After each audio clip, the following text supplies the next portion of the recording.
Avui hem vingut a parlar de terratrèmols. Quan es produeix un terratrèmol hi ha una ruptura. I amb aquesta ruptura s'allibera energia.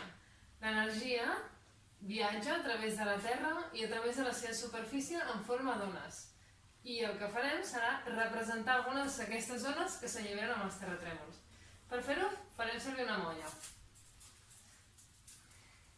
La posem plana a terra i primer començaré per representar les ones primàries, o ones P, que són les més ràpides. Són ones de tipus longitudinals.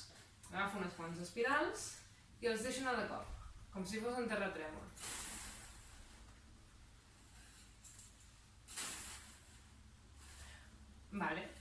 Un altre tipus d'ona són les ones secundària o ones S.